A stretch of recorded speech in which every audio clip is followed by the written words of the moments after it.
ಸ್ಥಳ ಕೇಳ್ತಾ ಇದ್ದಾರೆ. ಅಲ್ಲಿ ಇವತ್ತು ನಿಮಗೆ ಮನಸ್ಸಿದೆಯಾ?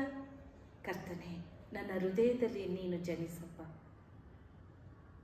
ಅದೇ ಗಲೀಜಾದ ಗೋದಲಿಯಂತೆ ನನ್ನ ಹೃದಯ ಆಗಿದೆ. ನಾನೊಂದು ಪಾಪದಲ್ಲಿದ್ದೇನೆ, ಕೊಡುಕಾಗಿದ್ದೇನೆ, ಕೆಟ್ಟತನದಲ್ಲಿದ್ದೇನೆ, ಸುಳ್ಳುಗಾರನಾಗಿದ್ದೇನೆ, ಮೋಸಗಾರನು, ವಂಚಿಸೋನು. ದೇವರೇ, ನಾನು ಒಳ್ಳೆಯವನಲ್ಲ, ನನ್ನಲ್ಲಿ ಒಳ್ಳೆತನ ಯಾವುದೂ ಇಲ್ಲ.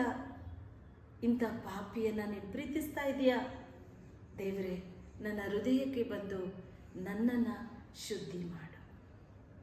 ಆ ಗೋದಲಿ ಈ ದಿನದಲ್ಲಿ ನಾವು ನೋಡುವಾಗ ಪ್ರಪಂಚಾದ್ಯಂತ ಪ್ರಖ್ಯಾತಿಯಾಗಿರೋ ಸ್ಥಳ ಆಗಿದೆ.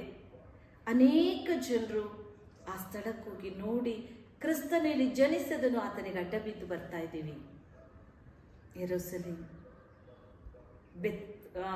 ದೇವರು ಹುಟ್ಟಿದ ಬೆತ್ಲೆಹೇಮ್,